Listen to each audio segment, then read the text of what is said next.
अशोक गहलोत के मीडिया सलाहकारों ने ये खबर डाली कि 10:30 बजे पूर्व मुख्यमंत्री अशोक गहलोत कांग्रेस मुख्यालय जाएंगे। कांग्रेस के पूर्व नेता स्वर्गीय नाथूराम मिर्धा जी की पुण्यतिथि पर श्रद्धांजलि देने के लिए यह बात समझ में आ गई थी कि आज अशोक गहलोत तय कर लिए हैं कि सब इंस्पेक्टर भर्ती परीक्षा को लेकर अपनी सफाई पेश करने जा रहे हैं। 5 सालों में कभी इन बड़े नेताओं के, महान नेताओं के पुण्यतिथि इन्हें याद नहीं आई थी जब सत्ता में थे, मगर हर बार इनके श्रद्धांजलि के बहाने ये सियासत करने चले जाते हैं, उनकी पुण्यात्मा को भी कष्ट पहुंचता होगा। आज जाना था, चले गए। जाकर जिस तरह की दलीलें देने शुरू की, मैंने कहा ना, ये बाघ का कलेजा लेकर आए हैं। रिसर्च होना चाहिए इनके दुस्साहस पर। क्या कह रहे थे? देश भर में पेपर लीक हो रहा है, बताइए जुडिशरी में हो रहा है और गुजरात में भी हुआ। आप ये कहते हुए आपको अब तो क्या कहें, कुछ महसूस नहीं होता। ये महज पेपर लीक माफिया की बात नहीं है। जितनी जगह के आप नाम लिए, वो पेपर लीक माफिया वहां पर घुन की तरह लगे हुए थे, मगर ये पेपर लीक आपने किया है। आप कहेंगे मैंने कैसे किया है? आपने ही बाबूलाल कटारा को वहां पर रखा था, और बाबूलाल कटारा को सारी परीक्षाओं का इंचार्ज कौन बना रहा था? क्या जयपुर से फोन जा रहे थे कि बाबूलाल कटारा जैसे प्रतिभाशाली व्यक्ति को ही अमुक अमुक परीक्षाओं का इंचार्ज बनाना है? क्या इस पर भी कोई जांच होगी?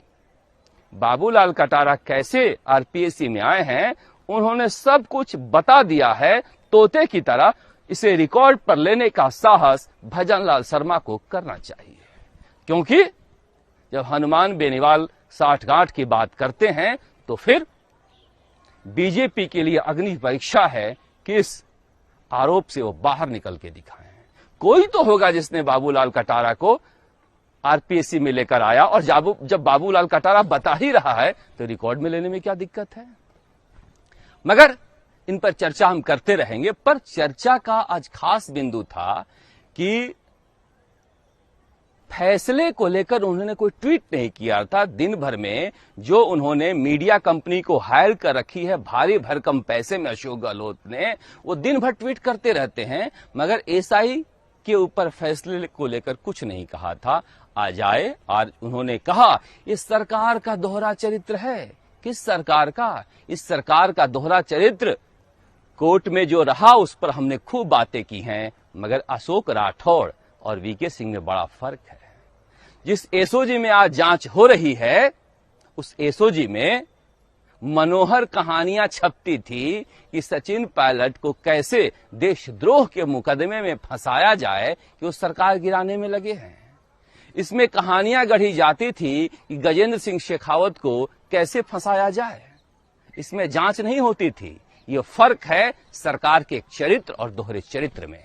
इसलिए आज जो फैसला आया है, उस फैसले को लेकर आपको सम्मान करना चाहिए। कोर्ट का जब सम्मान करते हैं तो, अगर नहीं करते हैं तो फिर खुलकर कहना चाहिए, और उन लोगों से माफी मांगनी चाहिए जो भरतपुर से लेके, धौलपुर से लेके, जयपुर से लेकर पढ़ने वाले बच्चे जार जार रो रहे हैं, उनके माँ बाप रो रहे हैं।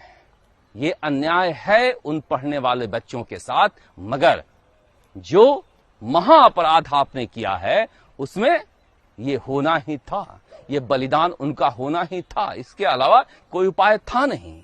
इसलिए उनसे माफी मांगते, उन सारे बच्चों से माफी मांगते जो पिछले 4 सालों से लड़ रहे हैं। तो पता नहीं किन किन राज्यों में कहां कहां पेपर आउट हो रहे हैं, उनकी कहानी सुनाने चले गए।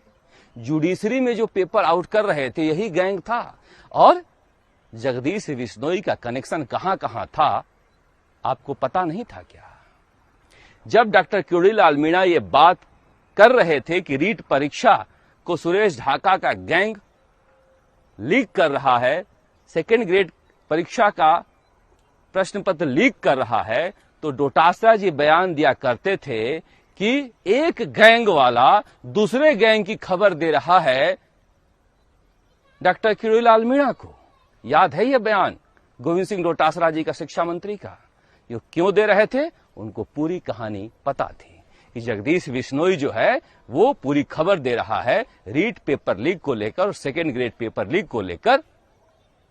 लेकिन ये तब भी चुप थे जब इतनी बड़ी बातें उस समय बोले थे, एक गैंग दूसरे गैंग की जानकारी दे रहा है तो उस गैंग को पकड़ लेते आप, मगर आप लोगों ने कुछ भी नहीं किया।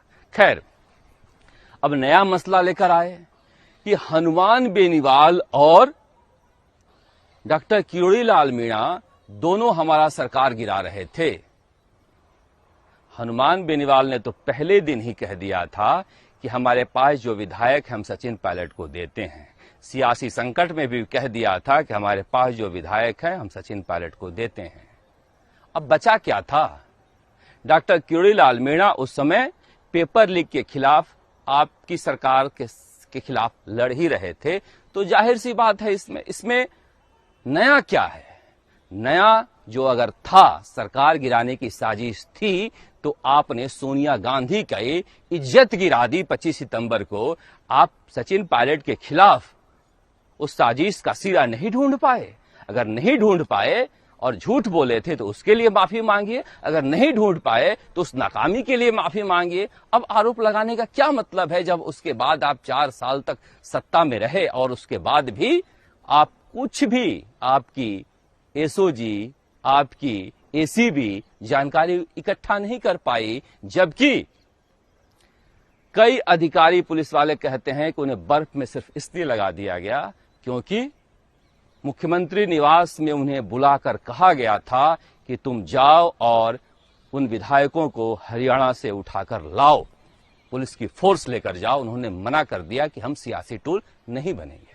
ये सब तमाशा चल रहा था। उन तमाशों पर आज बात करने का मौका नहीं है, मगर ये इस बात को लेकर क्यों आए हैं? इस बात को लेकर इसलिए आए हैं कि सचिन पायलट और राहुल गांधी की जोड़ी 2 दिनों तक बिहार में धूम मचाती रही। जिस तरह से खुली गाड़ी में बैठकर दोनों घूम रहे थे, पूरे देश में कहा गया कि कांग्रेस की एक नई तस्वीर है। जिस तरह से 2 दिनों तक दरभंगा, बेतिया और पटना में राहुल गांधी ने जमकर कांग्रेस की तरफ से मोर्चा संभाला, अशोक गहलोत को सबसे कुछ विचलित करता है तो वो सचिन पायलट कांग्रेस के अंदर विचलित करते हैं। और ये सच है, किसी से भी आप पूछ सकते हैं।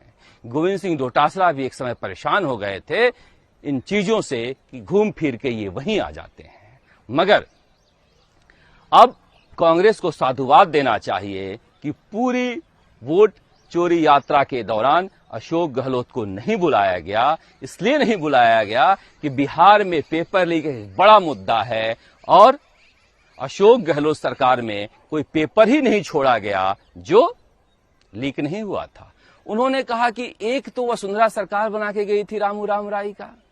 साहब, चुनाव से 3 महीने पहले बनाकर गई थी। पूरे कार्यकाल उन्होंने आपके ही कार्यकाल में गुजारा है और ये जो कांड किया है उन्होंने आपके ही कार्यकाल में किया है। और आपने तो कैमरे पर खुलेआम स्वीकारा है कि हम कैसे बनाते हैं आरपीएससी में। माफी मांगी है कि एक चुनाव लड़ने के लिए एक व्यक्ति आया, जाकिर गेसावत, और उन्होंने कह दिया हमने बना दिया, और अब मेरा फोन नहीं उठा रहा है। आपने तो प्रोसेस ही समझा डाला है। मगर खैर छोड़िए, उन चीजों में जाने का वक्त नहीं है। पर इन गड़े मुर्दों को उखाड़ने से कुछ नहीं होगा। आपको जितनी भी परीक्षाएं हुई है कांग्रेस सरकार के दौरान, जितनी भी परीक्षा हुई है वसुंधरा सरकार के दौरान, दोनों को राजस्थान की जनता से माफी मांगनी चाहिए। कोई जिम्मेदारी भी लोकतंत्र में होती है। आज वसुंधरा राजे धौलपुर में कह रही हैं कि भगवान राम को ही वनवास झेलना पड़ा था। भगवान राम तो एक महान कार्य के लिए गए थे वनवास में। वो क्यों गई है वनवास में, उन्हें बताना चाहिए। कारावास में तो महात्मा गांधी भी गए थे। हर कोई चोर उचक्का कह दे कि कारावास में महात्मा गांधी भी गए थे, ये कोई बात नहीं है। हर किसी को वनवास गुजारना पड़ता है, तो फिर ये आत्ममंथन का भी वक्त होना चाहिए कि ये वनवास हमें क्यों मिला है। जनता जिसे इतना टूट कर चाहती है, जनता ने खुद को अलग क्यों कर लिया है।